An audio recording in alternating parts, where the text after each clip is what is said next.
El Templo Bautista Bíblico comparte un mensaje que ha sido estudiado por los pastores de esta institución, conforme a las bases bíblicas. Nuestra única función y deber es compartirle los mensajes que se transmiten a nuestros compañeros en los cultos, por medio de nuestros pastores y líderes espirituales. Qué bendición, hermanos, ha sido para nuestra vida que el apóstol Pablo, inspirado por el Santo Espíritu del Señor, haya escrito por lo menos, entiendo yo, 12 cartas en el Nuevo Testamento, en lo que es el canon de las Escrituras. Cada una de estas cartas representa una enseñanza muy diferente que podemos adquirir, hermanos, para el correcto funcionamiento de la iglesia, pero también para lo que es nuestra vida personal y nuestra relación con nuestro Señor.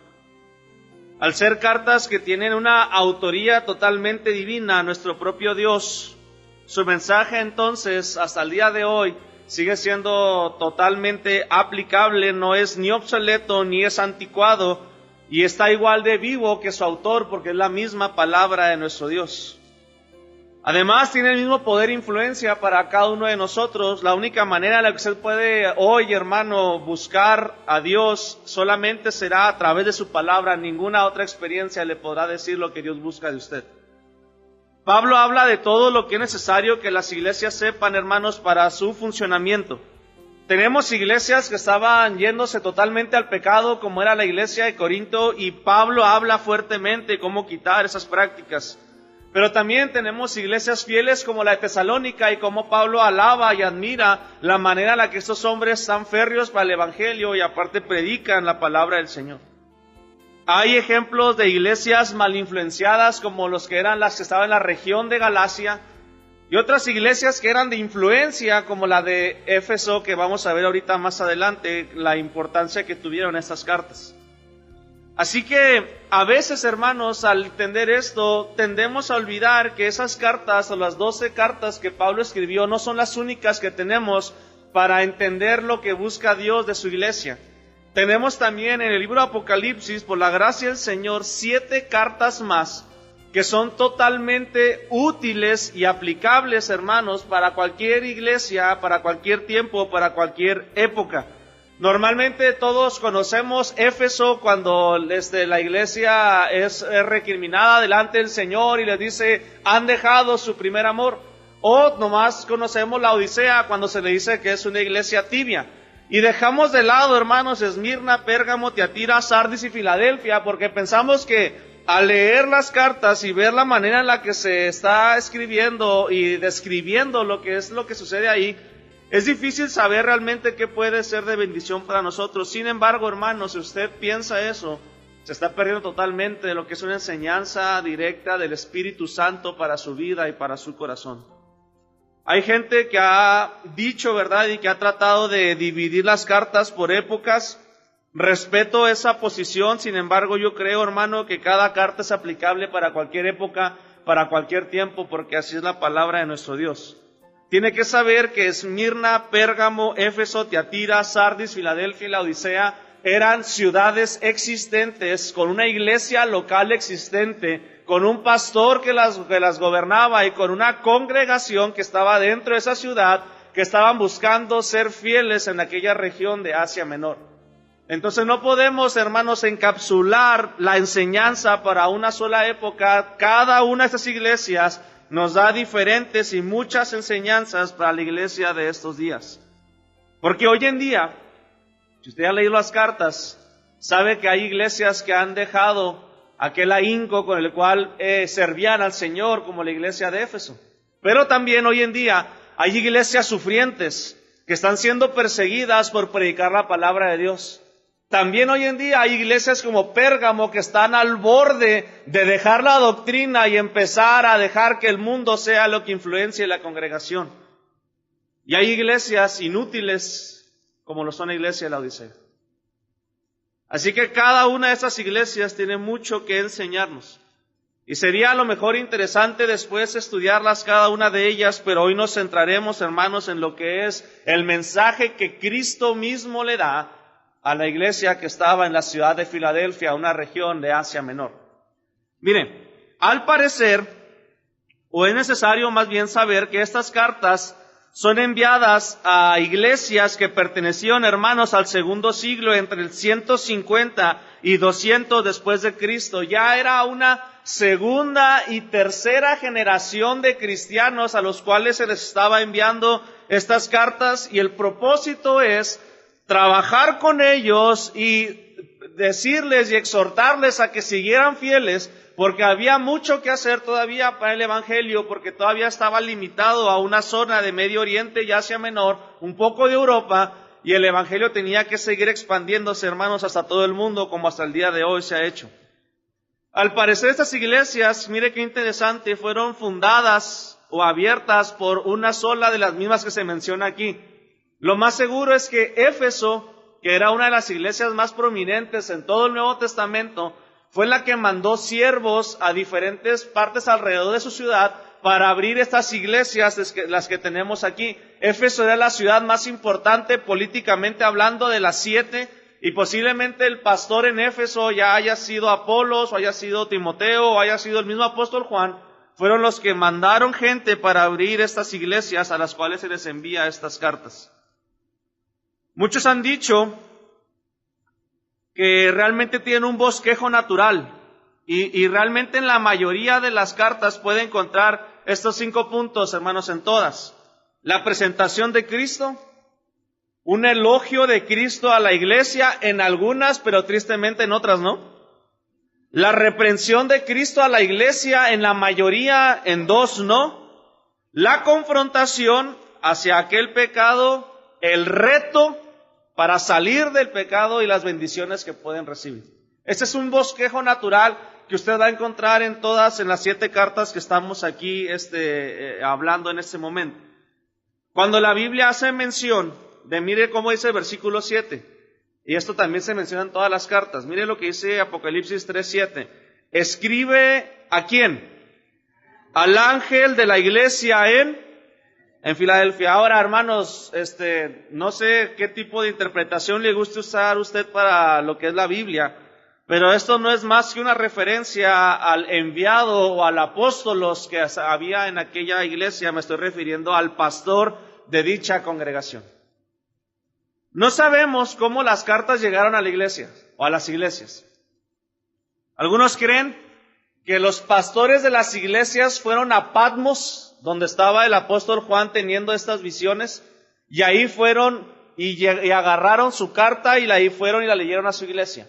Otros creen que de la iglesia de Éfeso se mandó representantes para que llegaran a cada iglesia y les entregaran a cada iglesia lo que es su carta. Ahora, recuerde, hermano, cada vez que usted lea este pasaje del Apocalipsis, que es una carta local para una iglesia local con cuestiones locales. Así que las cartas vemos ataques directos a personas que estaban en la misma congregación, pero también alabanza a personas con nombre y apellido que estaban en la misma congregación. Y yo no sé si usted ha dimensionado lo que estamos hablando en este momento, hermano, pero imagine que un día llega el pastor y nos dice, tenemos una carta de parte de Cristo que ha sido enviada para nosotros. Y todas las cartas comienzan de la misma manera. Yo conozco tus obras. Podemos engañar al pastor. Me puede engañar a mí. Es más, puede engañar a su propia familia. Puede engañar en el sentido espiritual hablando a su esposo o a su esposa con una vida que a lo mejor usted pudiera parecer que tiene, pero que por dentro es mentira. Puede engañar a quien sea, pero si de repente se planta aquí el pastor diciendo que hay una carta de parte de Cristo para la iglesia, ¿cómo estaríamos? Sabiendo que ya se leyeron unas anteriores y que fue expuesta a gente. Y que en iglesias como la de Pérgamo, Cristo dijo, y estás ahí en el trono de Satanás. Y en otra iglesia se le dijo, tienes ahí una mujer Jezabel a la cual yo voy a herir y sus hijos van a morir. Sabiendo que en cartas anteriores Cristo le dice a la iglesia, antes eran muy buenos cristianos, pero han dejado su primer amor. O que sabías que ya en la Odisea se escribió la carta, se leyó y se les dijo en pocas palabras, y eso es lo que quiere decir la carta, hermano, no sirven para nada. Imaginemos la emoción o el terror de la gente al saber que Cristo mismo les había escrito una carta. Imagine cuando se anunció a la iglesia el día y la hora en que dicha carta sería leída. No sabemos si para muchos esto sería realmente una bendición, o otros prefirieron mejor no asistir a la lectura de la carta, porque sabían lo que en ese momento podría ser expuesto. Hermanos, el día de hoy estudiaremos la carta que Cristo le envió a la iglesia de Filadelfia por medio de su pastor. No trate de alejarse cultural, ni en el idioma, ni en el contexto histórico de lo que es esto, porque cada una de estas cartas es aplicable para cualquier iglesia. Pero mire, si la carta del TVB fuera leída hoy,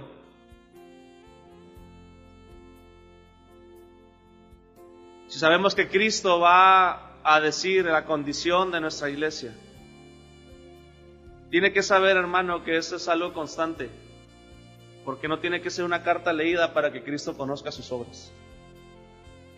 Él, tarde o temprano, expondrá realmente quiénes somos, a su manera, a su tiempo, pero no le podemos engañar. La verdad es que, como ya mencioné reiteradas veces, esta carta es literal, a una iglesia literal. Así que tenemos que estudiar de una manera obligada, hermanos, lo que es el contexto cultural e histórico de la ciudad para poder entender la carta como los habitantes de Filadelfia realmente lo habían entendido. Y lo primero que quiero hacer, hermanos, en esta mañana es explicarle un poquito qué era la ciudad de Filadelfia. Algunos datos nomás para que usted pueda ubicarse un poco históricamente y entender algunas cuestiones que se leen en la carta que tienen que ver con situaciones de cultura que habían específicamente en aquella ciudad.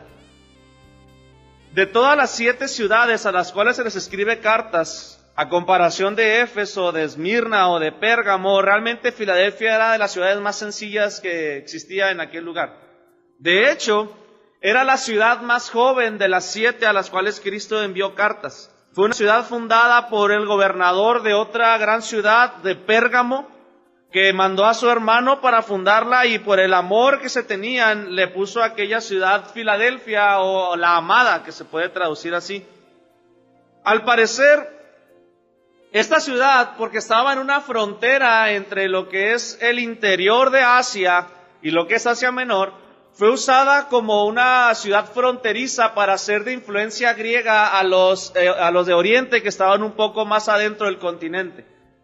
Esta ciudad fue puesta ahí estratégicamente para que la cultura griega entrara más a Oriente, sobre todo en regiones como Misia, Lidia y Frigia, y se dice que realmente Filadelfia pudo cumplir ese propósito de ser de influencia, porque para el año 19 después de Cristo, por lo menos los que vivían en la región de Lidia ya habían olvidado su idioma y todos hablaban lo que era el griego y tenían influencia total de lo que eran los griegos.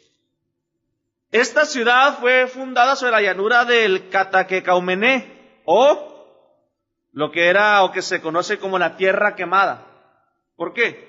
Porque era una llanura volcánica donde en la época en la que la carta fue escrita aún se podía ver lo que era residuos de ceniza y de lava por grandes explosiones volcánicas y terremotos.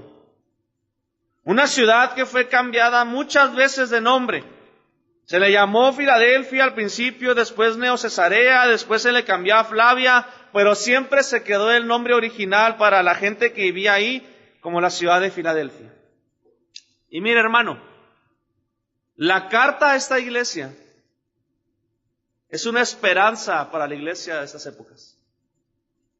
Si usted se fija, no hay ni una sola reprensión, hermanos, para la iglesia de Filadelfia. Ni una sola. De hecho, de las 7, esta es la iglesia que más elogiada es y que Cristo les dice, no tengo absolutamente nada en contra de ti.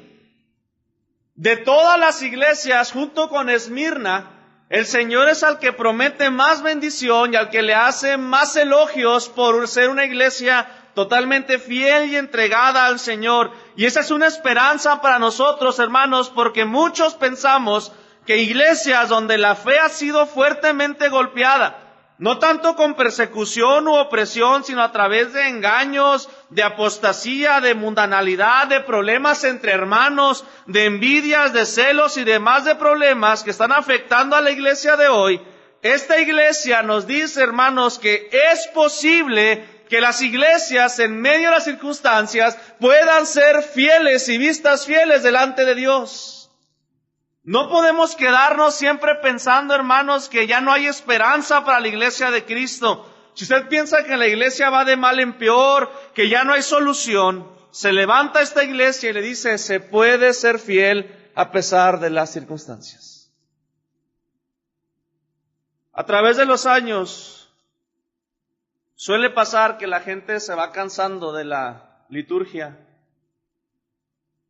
Se va cansando de ver que a lo mejor la gente no quiere avanzar, que ves que en las congregaciones hay problemas, que ves que se pelean entre hermanos, que ves que no hay crecimiento, y eso afecta a muchos miembros de las iglesias, hermanos, pero Filadelfia dice, se puede ser fiel. Y no importa la situación por la cual estemos atravesando, la iglesia puede ser fiel delante de los ojos de Cristo. Ahora, hermanos, déjeme decirle que esto no es un trabajo sencillo. Habrá muchas cosas que tenemos que poner en práctica de lo que Cristo le dijo a Filadelfia para saber, hermanos, cómo podemos ser una iglesia fiel. Y mire, empecemos, hermanos, a tratar de ir exponiendo lo que es esta carta. Escribe al ángel de la iglesia. ¿Quién dijimos que era el ángel de la iglesia? ¿El ángel de la guarda de la iglesia? No, era el pastor de la iglesia en Filadelfia. Recuerde esto, si a usted le interesó estudiar estas cartas, cuando llegue a su casa o en la semana, le doy un tip.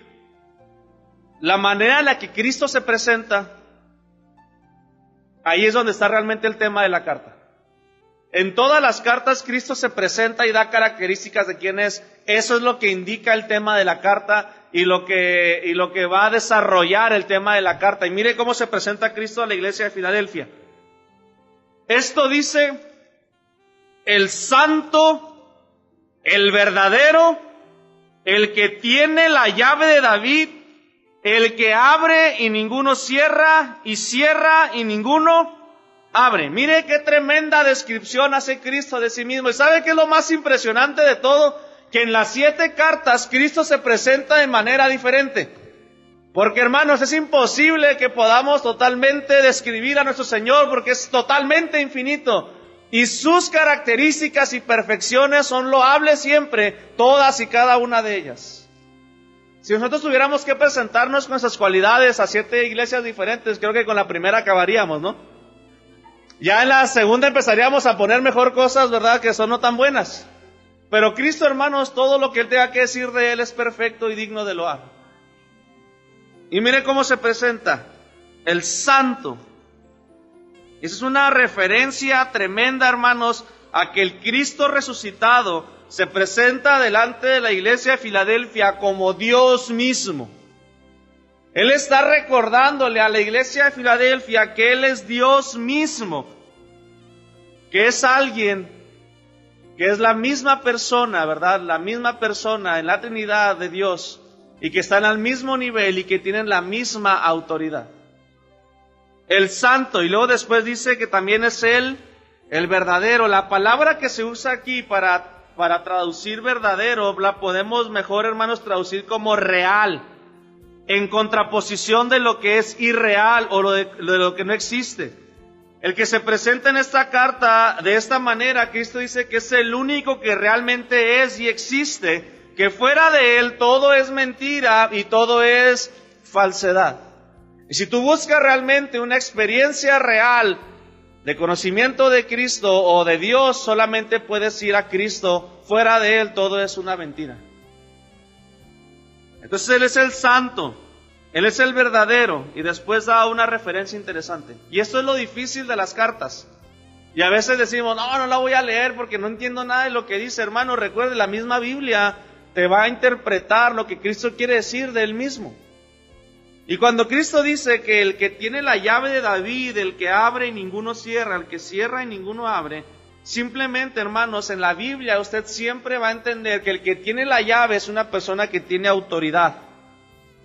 O sea, el Señor es el que tiene el control de las cosas. Nada sucede si Cristo en su soberanía no lo permite. Si Él cierra una puerta, nadie la puede abrir. Pero si Él la abre, hermanos, no habrá nada en este universo que la pueda cerrar, porque Él tiene el control sobre todas las cosas. Él es totalmente soberano porque es Dios. Tiene la potestad, hermanos, de hacer eso. Y ¿saben? Tenemos que, cuando vemos este tipo de declaraciones en la Biblia, hermanos, tenemos que dejar de pensar que Dios se rige por los deseos del ser humano. Dios no se rige, hermanos, por la voluntad del humano y lo que el humano quiera. Dios hace lo que quiere porque su carácter es totalmente soberano. Y esto es algo que tenemos que recordar a nosotros, que a veces nos gusta, hermanos, jugar con esto de la voluntad de Dios y pensar que porque yo haga tal cosa, el Señor de repente va a abrir o cerrar una puerta. Eso es mentira. Dios abre y cierra lo que Él quiere, sin importar si el hombre se lo pide o no, porque Él es soberano. Hermano, yo no quiero un Dios voluble. Yo quiero un Dios que tome decisiones porque Él es perfecto y sabe lo que hace, sin importar lo que yo desee o quiera. Así que esta es una referencia fuerte para la iglesia de Filadelfia, porque le está diciendo, hay cuestiones en su iglesia que han sucedido, que ustedes posiblemente no han querido que pasen, pero recuerde, yo soy el que tengo el control de las cosas. ¿Y sabe qué? No me equivoco. Y eso es lo perfecto de nuestro Dios, hermanos. Aunque a nuestra mente y a nuestro parecer no pudiese ser lo que nos gusta, eso no interesa. Dios tiene soberanía total en sus decisiones y siempre será lo mejor aún para nosotros, aunque no lo entendamos. Versículo 8. Siempre que leo eso, hermano, hay que temblar. Yo conozco tus obras.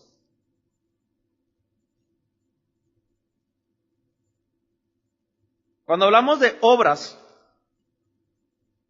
estamos refiriéndonos a cualquier acción, pensamiento, palabra, intención que haya en nuestra vida.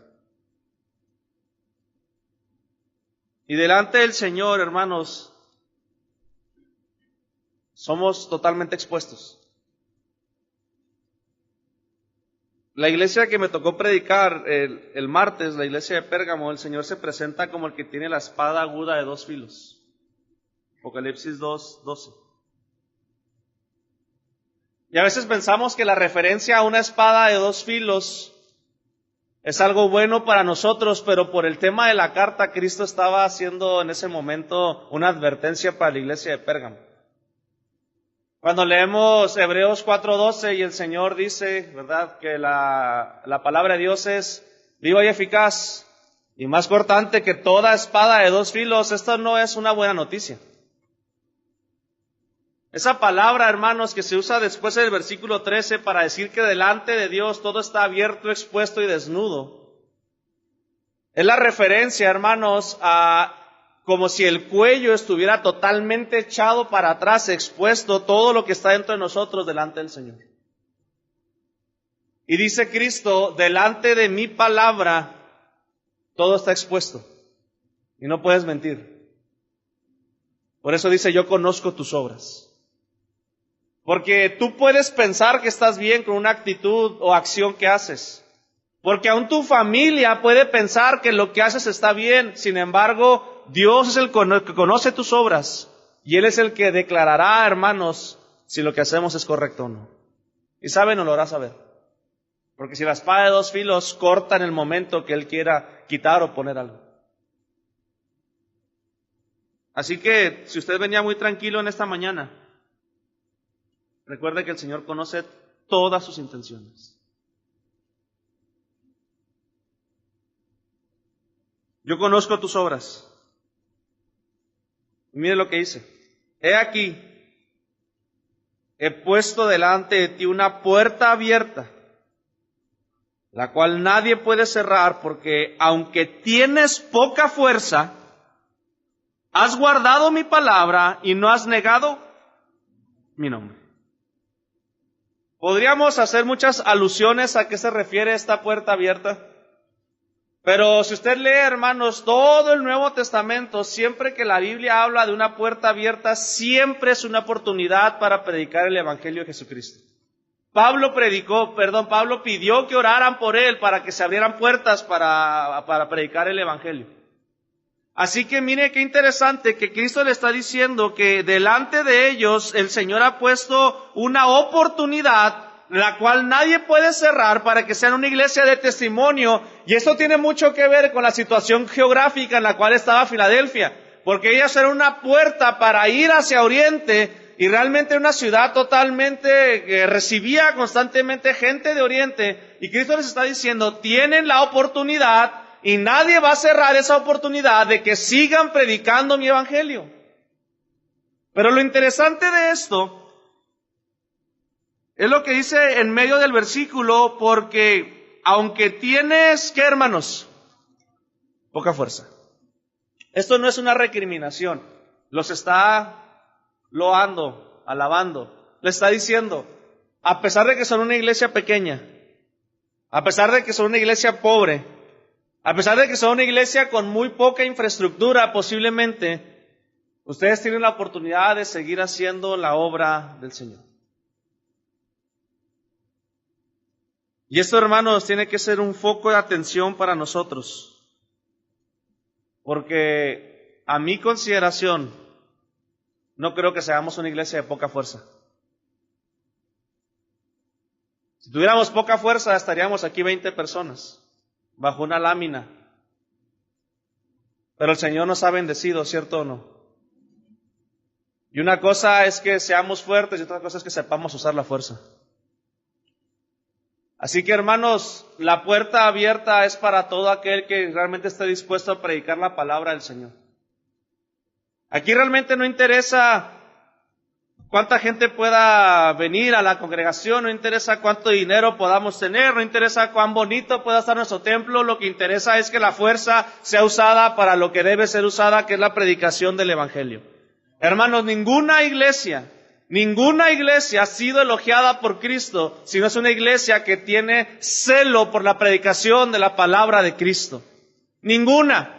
Y por muy ostentosa que podamos ser, y por muy numerosa que podamos ser, y por muy bonita que podamos ser, nunca seremos elogiados por Cristo si el celo por las almas que se están perdiendo no existe en cada miembro de esta iglesia. No podrá nunca Cristo elogiar una iglesia que no cumple su gran comisión. Y esta iglesia tenía poca fuerza, pero a pesar de eso, usaba la puerta para predicar el Evangelio. Y por eso Cristo se levanta y aplaude a la iglesia. Porque no me importa cuántos son, me importa lo que hacen.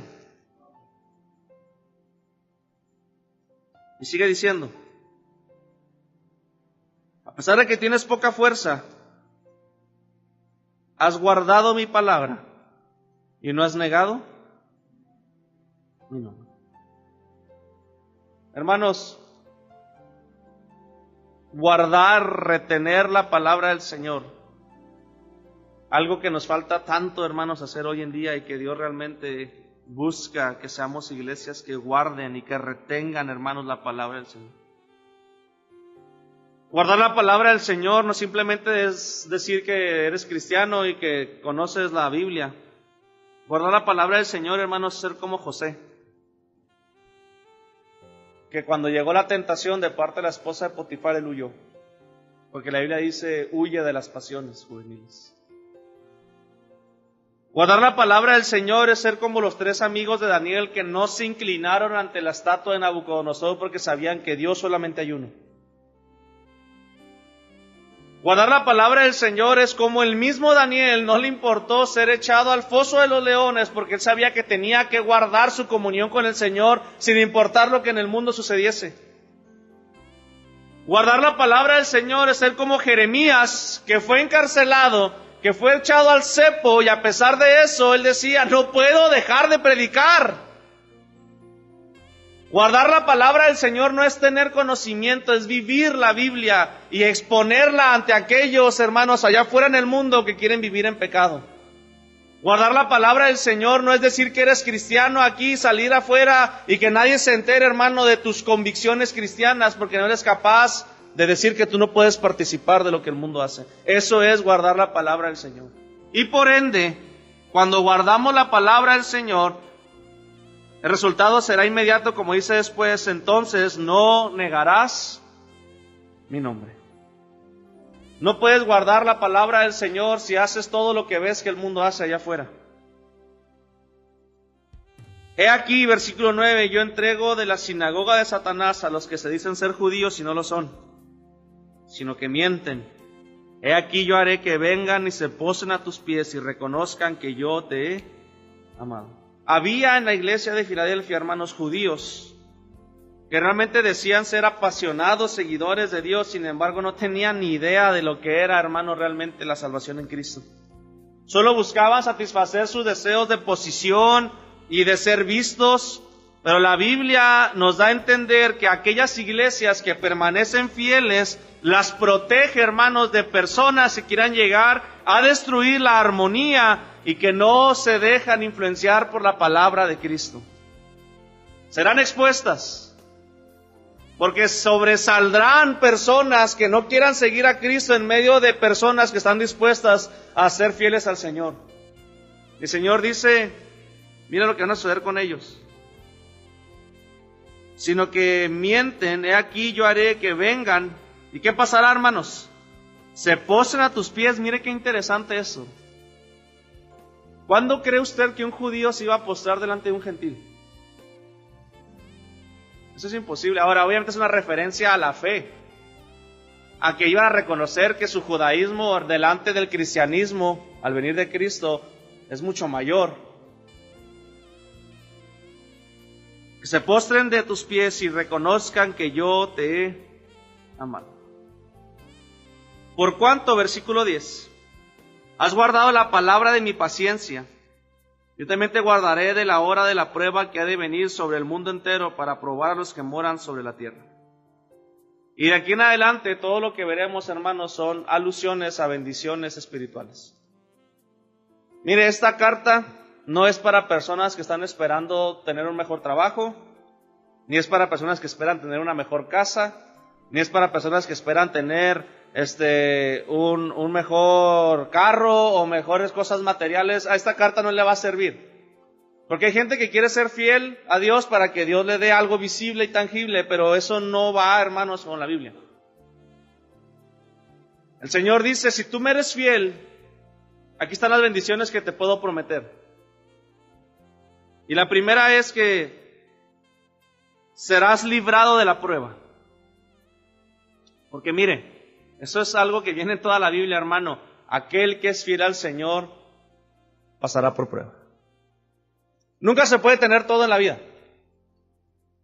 Y lo podremos platicar individualmente, porque todos aquí deseamos una u otra cosa que posiblemente nos hace, o es lo que decimos: hijo, si nomás tuviera esto ya sería totalmente feliz. Porque posiblemente hay uno que puede tener la economía que desee cómoda, pero dijera: híjole, si pudiera tener una mejor relación con mi esposo. O si mis hijos fueran un poquito más obedientes. Porque a lo mejor hay aquí que tiene una buena relación, ¿verdad?, en su familia, pero dijeran: híjole, batallo un poco con la economía, quisiera un mejor trabajo. Hermanos, nunca se va a poder tener todo. ¿Sabe por qué? Porque el Señor quiere que dependa de Él. Nunca habrá un momento en la vida en la que dices: ya no me falta nada, porque entonces ni siquiera Dios lo vas a necesitar. El Señor siempre, no en la maldad, hermanos, sino para probar su vida, siempre habrá algo que tú dirás: si nomás tuviera eso, ese nomás es para que confíes en el Señor. Y esta iglesia era fiel, pero a pesar de eso iba a pasar por una grande prueba. para que sigas mostrando tu fidelidad.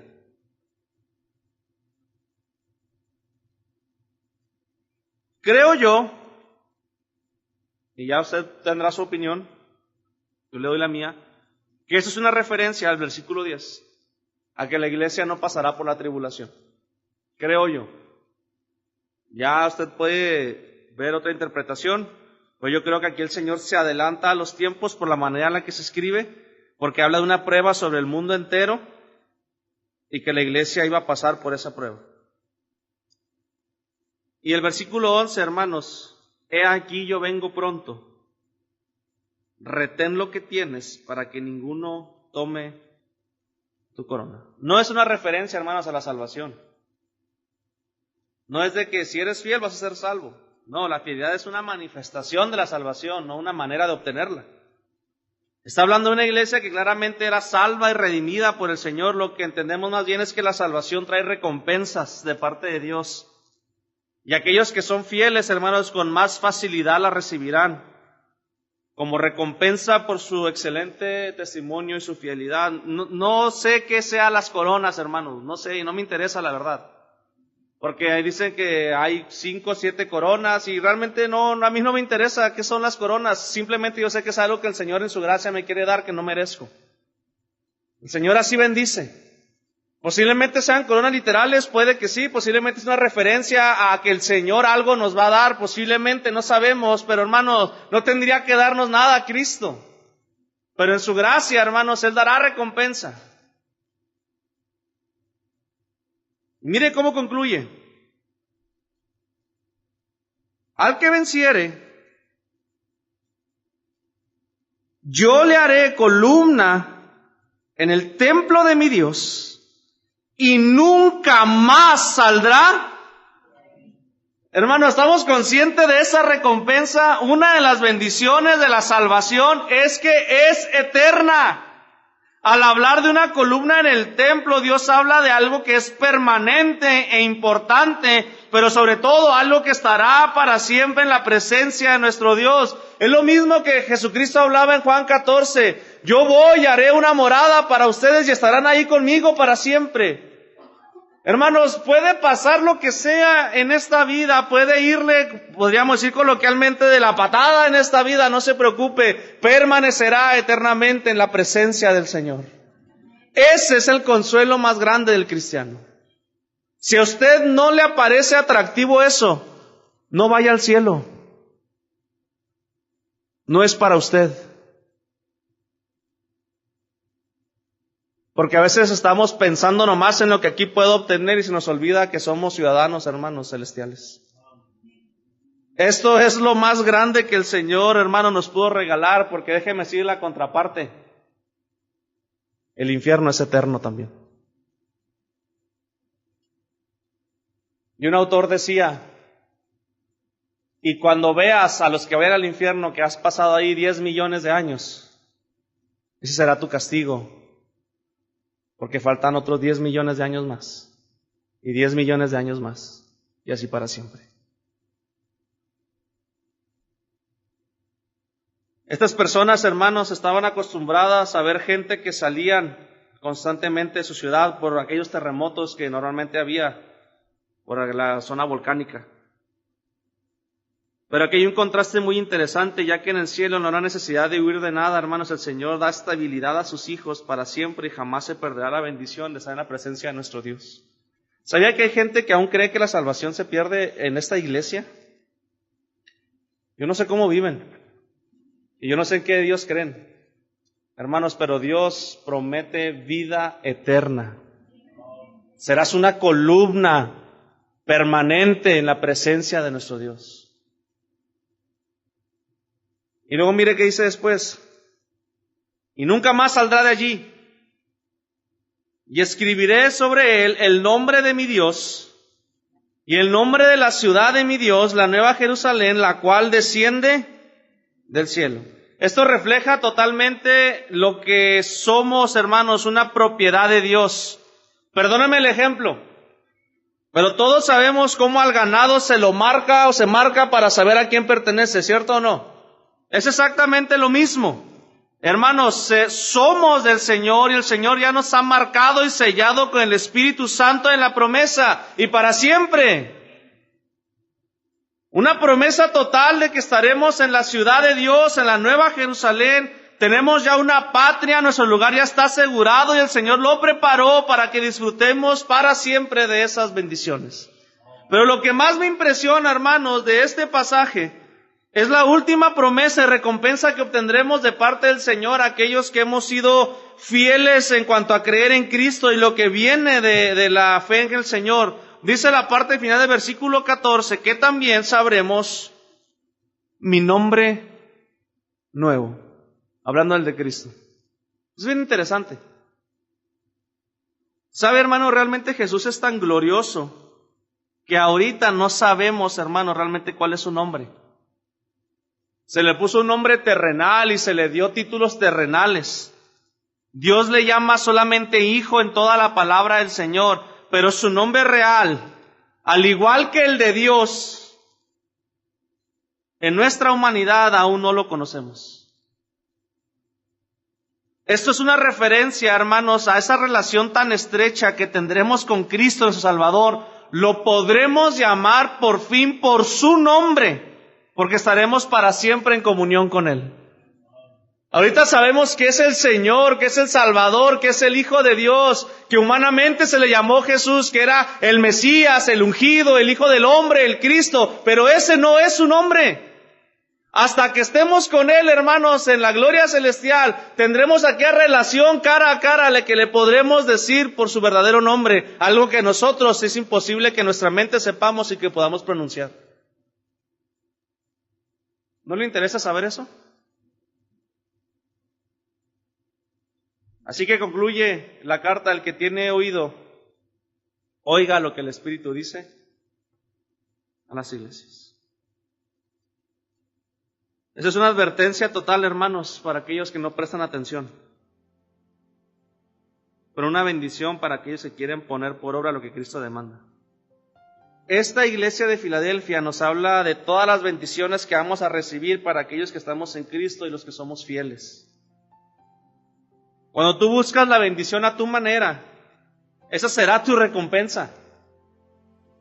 Si tú trabajas para tener mejor ropa y una mejor posición, esa será tu recompensa. Ya que hemos cambiado esas cosas vanas y materiales por lo que Dios promete bendecir a los que retienen su palabra y no le niegan delante de este mundo. Si tú trabajas para obtener bienes materiales, ya tienes tu recompensa. Pero a costa de dejar la fidelidad al Señor, te perderás de lo que Dios tiene para ti. ¿Por qué no podemos ser como la iglesia de Filadelfia? Me pregunto yo. Es muy sencillo. Mire, con eso terminamos. Vamos a Hebreos capítulo 5, por favor.